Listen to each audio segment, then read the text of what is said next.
자, 그럼 이제부터 저랑 같이 시작하시죠. 통원치료는 합의금을 작게 준다고 한다. 그럼 과연 내가 통원치료를 했을 때 합의금을 정상적으로 받을 수 있을까? 그런 분들을 위해서 첫 번째 영상을 제가 준비했습니다. 보통 이런 분들의 궁금증은 이렇거든요. 통원을 며칠 정도 하면 되는지, 그럼 보험사 전화 오면 어떻게 말하면 되는지, 만약에 전화 안 오면 내가 전화를 해야 되는지, 이런 것들이 궁금하실 건데요. 그럼 이 담당자들한테 한 명당 몇 건씩 배당이 돼 있을 것 같아요? 최소 50건에서 100건 가까이 배당이 되어 있습니다. 그러면은 이거 50건, 100건 끝날 때까지 배당 안 될까요? 아닙니다. 사고는 계속 나죠. 그러니까 하루에 두세 건씩 계속 배당되는 거예요. 그 말이 무슨 말입니까? 두세 명씩 하루에 합의를 끝내야 된다는 말입니다. 보통 보험사 담당자들요, 보상과 담당자들은 퇴근하면 9시, 8시, 9시에 퇴근을 해요. 이 사람들이 늘 그렇게 하고 싶겠어요? 빨리 퇴근하고 싶죠. 자, 그럼 여기서 입장 한번 바꿔봅시다. 우리가 보험사 담당자 직원이라고 한번 생각해 보세요. 그 합의금 지급하는 돈이 내 돈인가요? 아니죠. 보험사 돈이죠.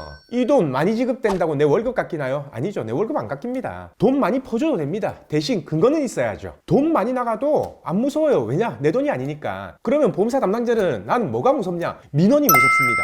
집에 빨리 퇴근 못하는 게 무서운 거예요. 12급, 14급 2주 나왔는데 3, 4개월씩 주구장창 하면서 매일 전화 오고 따지고 여기 지불보증 넣어달라, 저기 지불보증 넣어달라, 이런 피해자들이 무서운 겁니다. 오히려 이런 사람들은 합의금 많이 못 받습니다. 왜냐? 이 사람들은 치료 2, 3개월 충분히 했거든요. 그 다음부터는 병원에서 치료를 안 받아요. 왜? 치료비를 못 받으니까. 이제 치료할 만큼 했다는 거죠. 이제 병원 안 오셔도 됩니다 라고 하기 때문에 보험사 담당자들도 이제는 그쯤 되면 그 사람들은 앞으로 전화 안 올 거다라는 거기 때문에 이제 포기를 해버린다라는 거예요. 그러면은 약관에서 계산된 그 금액만 주고 만다라는 겁니다. 그럼 약관에서 정해진 그 금액이 얼마냐? 보상 12급, 위자료 15만원에서 20만원, 그 사이죠. 통원 치료했을 때 하루에 8,000원씩 교통비 지급하는 거 그게 끝입니다. 왜냐? 치료비는 보험사에서 병원으로 바로 지불을 했잖아요. 예를 들어서요, 사고가 나고 2주 진단을 받았는데 토, 일 빼고 매일 물리치료를 다녀요. 한 달 동안. 그러면은 22일이죠. 근데 초지는 2주 나왔잖아요. 그러면 치료받는 병원이 한의원이든 개인의원이든 종합병원이든 뭐 척추 전문병원이든 이제는 오지 말라고 합니다. 그럼 이제 우리 입장에서는 합의를 봐야 되잖아요. 그래서 합의 보려고 하면은 보험사는 위자료 20만 원에 22번 통원 치료했기 때문에 하루에 8,000원씩 곱하면은 18만 원이니까 총 38만 원이 계산됩니다. 예, 38만 원 드릴게요. 이렇게 하는 겁니다. 그럼 우리는 할 말이죠. 아, 나 물리치료 받는다고 일 못했다.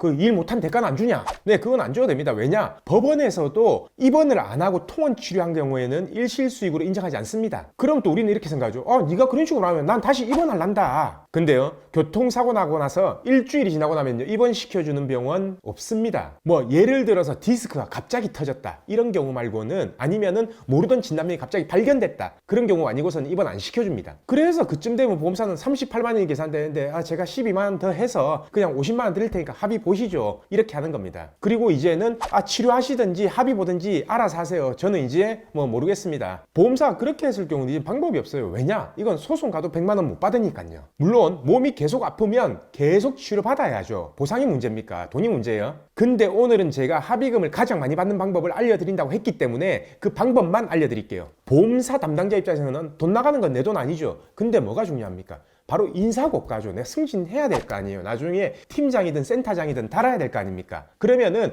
이 인사고가에 가장 영향이 끼치는 게 뭐냐? 바로 민원을 안 받고 합의를 빨리 끝내버리는 겁니다. 보험사 담당자 입장에서는 인사고가만 생각한다면 어차피 민원 안 받고, 그리고 월 초에 다쳐서 월 말까지 치료받다가 질질 끄는 사람보다는 월 말에 20일 전후로 해서 다친 사람을 월 말 안에, 일주일 안에 끝내버리는 게 훨씬 인사고가에 도움이 되겠죠. 아까 제가 예를 들어서 22일 통원 치료한 사람의 경우 합의금을 산정했었죠. 얼마였죠? 위자료 22만 원에 교통비 18만 원에 38만 원이었잖아요. 근데 결국 보험사는 38만 원에 합의한다고 쳐도 이 사람한테 준 돈은 얼마겠습니까? 22일 통원 치료했잖아요. 보험사에서 그 통원 치료한 병원에 병원비를 나중에 지불을 해야 될 거 아닙니까? 그러면은 22일을 통원 치료했다면은 최소한 안 돼도 100만 원 됩니다. 그럼 결국 내가 사고 나고 이 사람이 사고 남으로 해서 보험사는 38만 원을 지급한 게 아니라 138만 원을 지급하게 된 거예요. 만약 이 사람이 MRI까지 찍었다라고 얼마가 추가될까요? 최소 50만 원 추가되겠죠. 그러면은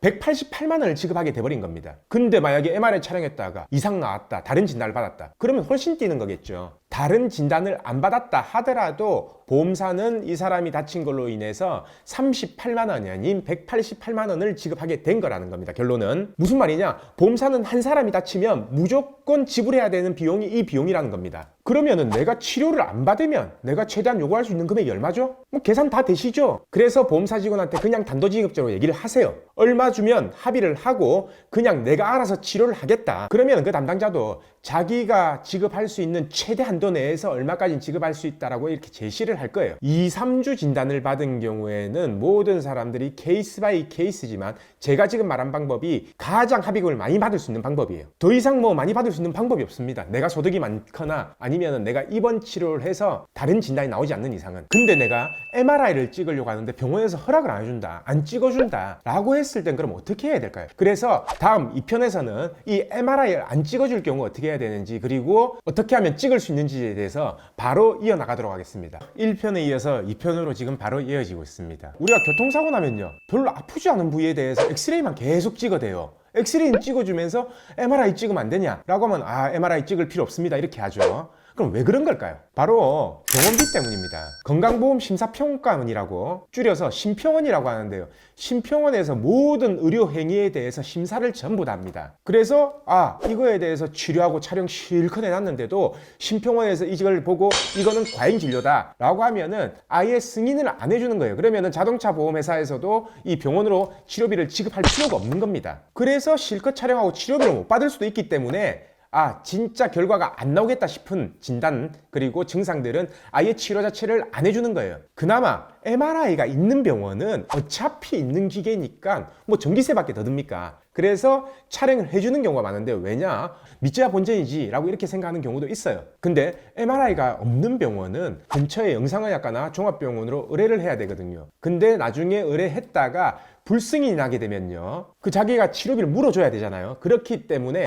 MRI 촬영을 안 해주는 경우가 많은 거죠. 그럼 어떻게 해야 되겠습니까? 당연히 MRI 있는 병원에 가야 되겠죠, 교통사고 나면. 그래서 큰 병원에 비싼 MRI 기계 가지고 찍는 게 내가 정확한 진단을 받는데 유리하다라는 거죠. 자, 그럼 병원까지도 선택해놨는데 기계도 다 알아봤겠다. 근데 그 병원에 가서 안 찍어주면 어떡하냐? 제가 말했죠. 안 찍어주는 이유는 뭐라고요? 병원비 못 받을까봐 안 찍어주는 겁니다. 그럼 내가 병원비 줄 테니까 찍어달라 라고 하면 뭐 어떻게 하겠어요? 당연히 찍어줄 가능성이 크겠죠. 그럼 내 돈으로 내가 찍고 그럼 그 비용은 누구한테 받냐? 라고 다들 물어보실 건데요. 일단 첫 번째, 실비가 있으신 분들은 실비에 청구하시면 돼요. 왜? 비급여도 실비에서는 보상이 가능하거든요. 그래서 실비의 한도 내에서는 청구하시면 실비에서 지급이 가능하고요. 그리고 나중에 이 영수증을 챙겨놨다가 나중에 보험사하고 대인 합의를 할 때요, 이 영수증을 제출하게 되면은 전액 받거나 아니면은 내가 정한 합의금에 조금 더 플러스해서 이 금액을 받을 수 있다는 겁니다. 아시겠죠? 근데 또 제가 이렇게 말했다고 또 병원 가서 대뜸 의사한테 MRI 찍으러 왔습니다 이렇게 하는 분이 있어요. 그러면 어떤 의사가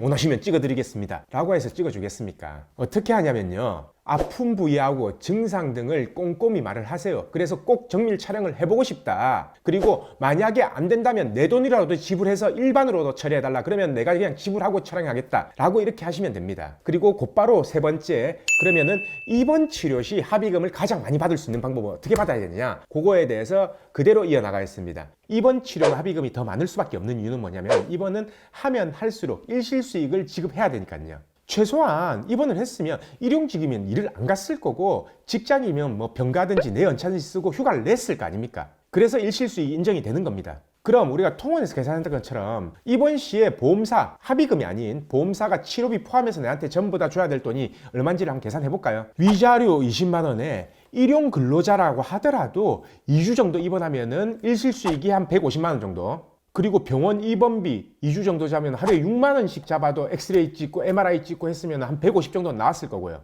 그리고 퇴원하고 나 물리치료 좀 더 받겠다라고 하면 30에서 50 정도 더 나갈 거고. 그럼 다 합치면 얼마인가요? 350에서 400만 원 정도 되는 겁니다. 이건 연봉 3,600만 원, 즉 일용근로자임금, 법원에서 인정할 수 있는 최소 수익 금액으로 한 겁니다. 근데 예를 들어 이 두 배인 연봉이 7,200만 원인 사람은 어떻게 될까요? 일실수익이 일용근로자임금 2배이기 때문에 휴업 일실수익에 대해서만 한 300만 원 정도 나간다는 거죠. 그러면은 보험사에서 치료비하고 모두 포함해서 들어갈 토탈 비용은 500에서 550만 원 정도가 된다는 겁니다. 물론 이 금액은 MRI까지 찍고 추가 진단이 없을 경우 말한 거예요. 그래서 이번의 경우도 담당자 입장에서는요, 민원 안 받고 조기 합의해버리는 게 가장 좋은 시나리오입니다. 근데 2주 진단 나왔고 2주 전부 다 입원하고 나서요 담당자한테 합의금 달라 하면 담당자 어떤 생각일까요? 어차피 퇴원할 거잖아요. 아니, 계속 치료하세요. 그렇게 말해도 어차피 병원에서 퇴원을 시킬 걸 알거든요, 담당자는. 그럼 어쩌겠습니까? 그냥 약관상 합의금 뽑아서 계산해서 주는 겁니다. 약관상 계산하면 얼마냐? 위자료 20만 원에 2주 입원했기 때문에 150만 원. 거기에 약관에는 85%를 지급하게 돼 있거든요. 그러면 합쳐서 한 140만 원 정도 되겠죠. 그러면 이렇게 하는 겁니다. 아, 140만 원 드릴게요. 어차피 뭐 병원 치료 다 하셨잖아요. 그리고 저희가 병원비만 150만 원, 200만 원 냈어요. 그럼 이제 피해자 입장에서 어떻게 돼요? 병원에서 이제 더 이상 받아주지도 않고 물리치료 몇 번 가는 것밖에 더 안 남았죠. 그럼 그 금액을 못 받아들인 피해자 입장에서는 방법은 두 개밖에 없습니다. 민원 제기하거나 소송 가거나. 근데 이런 상황에서 소송 가면 얼마 받을 수 있을까요? 뭐 소송 가면 아무리 2주 진단이라도 위자료 한 100만 원 정도까지는 인정이 되기 때문에 위자료 100만 원에 일시일 수익 2주 동안 150만 원, 한 250만 원 정도 나오겠네요. 자, 그럼 이것도 통원같이 이제 답 나오지 않나요? 어떻게 하는 게 가장 정확하고 가장 많이 받을 수 있는 방법일까요? 자, 제가 앞선 영상과 이번 영상에서요 입원비하고 병원비가 얼마 정도 나가는지를 전부 다 계산해 드렸었죠. 그럼 한번 계산을 해보세요. 내가 치료받을 거 전부 다 치료를 받고 보험사한테 요구해서 받을 돈이 얼마인지, 과연 내가 소송을 해서라도 받을 수 있는 돈이 얼마인지, 아니면 내가 조기 합의를 하고 그 돈으로 내가 그냥 치료를 하겠다라고 하면서 요구할 수 있는 돈이 얼마인지를 한번 계산을 해보시면 딱 금액이 나올 겁니다. 그래서 제가 말씀드리는 가장 많이 받을 수 있는 방법은 뭐냐? 내 소득과 진단에 따라서 합의금을 계산을 하세요. 그리고 거기에 소요되는 치료비까지 한번 계산을 한번 뽑아보세요. 그리고 원하는 금액을 보상과 직원한테 단도직입적으로 그냥 말씀을 하시면 됩니다. 마지막 네 번째는 교통사고가 나고 나서 병원 선택을 함에 있어서 처음 병원 선택하는 게 가장 중요합니다. 그리고 그 병원 선택에 따라서 어떤 검사를 할 수 있고 어떤 진단을 받을 수 있고 합의금이 얼마를 받을 수 있냐가 다 달라지기 때문에 가장 중요한 병원 선택에 관련된 주제로 4편에서 바로 이어가겠습니다. 첫 번째가 병원을 가봐야 될 것 같은데 어디 근처에 있는 병원을 가지? 두 번째가 병원을 간다면 통원 치료를 할까 입원 치료를 할까? 세 번째가 좋다, 통원이든 입원이든 결정했다, 그러면 어떤 종류를 병원에 가야 될까? 네 번째가 그럼 병원에 가서 뭐라고 하고 입원을 해야 될까? 이 부분들은 아마 모든 분들이 공통적으로 궁금해하는 부분입니다. 그래서 오늘은 이 주제로 정리를 해보려고 합니다. 우선 첫 번째 고민은 보행이 가능하다면 집 근처까지나 직장 근처까지 오셔서 그 근처에 있는 병원에 가시는 게 낫습니다. 근데 직장 근처나 집 근처에 병원이 많아요. 건강보험 심사평가원이라고 검색을 하시면요, 첫 번째 병원 찾기에서 세부 조건별 찾기로 들어가시면 지역을 검색하면 병원이 싹 다 나와요. 거기에 나오는 병원에서 정형외과나 신경외과, 통증의학과 등으로 검색을 해서요, 그 병원 중에 의료 장비가 뭐가 굳이 구비가 되어 있냐라는 것도 전부 다 선택할 수가 있습니다. 병원이 선택됐으면 두 번째, 통원을 할 건가 입원을 할 건가 결정해야 되겠죠. 그 결정에 앞서서 이거는 꼭 아셔야 됩니다. 입원을 할 거면요 3일 이내에 결정을 하셔야 돼요. 웬만하면 3일이 지나면요 어떤 병원이든 간에 입원 치료는 거부합니다. 그래서 입원이든 통원이든 결정이 됐다 그러면은 이제 어느 종류의 병원을 가야 될지를 선택을 해야 됩니다. 솔직히 말해서 종합병원 이상급은 가봐야 입원 절대 안 시켜줍니다. 만약에 외래로 통원을 가서 이상 증상을 말하고 그 의사가 MRI를 찍어봐야 되겠다라고 판단이 된다면 MRI 검사까지는 해줘요. 근데 거기에서 이상 증상이 크게 없다라고 한다면 입원은 거의 불가능하다라고 생각하시면 됩니다. 그러면은 그 밑에 급의 큰 병원들, 제가 말하는 병원은 뭐 척추 전문 병원, 무슨 한방병원을 해서 건물 전체를 한 개 다 쓰는 병원들 있죠. 거기를 말하는 겁니다. 아니면 정형외과지만 조금 규모 있는 정형외과를 추천드리고요. 왜냐면 이런 병원들은 MRI 장비가 있기 때문에 입원 치료에서 이상 증상이 조금이라도 나온다면 바로 촬영을 할 수가 있거든요. 그래서 그런 눈치 안 보는 원래 MRI가 구비되어 있는 병원을 처음부터 알아보고 가시되 그 병원 중에서도 전문 병원이나 규모가 있는 병원을 선택하라는 겁니다. 안 돌아다니는 방법을 제가 알려드릴 건데요. 자, 목록 뽑아놨죠? 그럼 원무과에 전화를 하셔가지고요, 교통사고 담당자를 바꿔달라고 하세요. 그리고 교통사고 담당자를 받으면 그리고 그 담당자한테 어떤 식으로 사고 났고 견적이 어느 정도 나왔고 그리고 지금 어디가 아픈데 증상이 어떻다라는 걸 말하고 혹시 입원 가능하냐, 입원이 가능하다면 바로 입원 준비해서 치료를 받으러 가려고 한다, 이렇게 물어보시면 됩니다. 이렇게 하면은 고생 안 하고 입원하거나 통원할 수 있는 병원 선택할 수 있겠죠. 결론적으로 처음 병원 선택이 왜 중요하냐면 입원 통원 여부도 있겠지만 MRI 장비가 있냐 없냐 그것 때문에 중요하다는 겁니다. 그리고 그 MRI 장비가 얼마나 신식이냐 아니냐 그 부분도 큰 부분을 차지하는 거고요. 그래서 이 특집 영상 4개는 이걸로 마무리를 하고요. 물론 세부적으로 교통사고에 대해서 세부적인 지식들 부분에 대해서는 앞으로 계속 주제를 만들어서 이어나갈 겁니다. 오늘 영상 그리고 이번 특집 1, 2, 3, 4편 끝까지 시청해 주신 구독자분들 감사드리고요. 고생하셨습니다. 치료 잘 받으시길 바랍니다.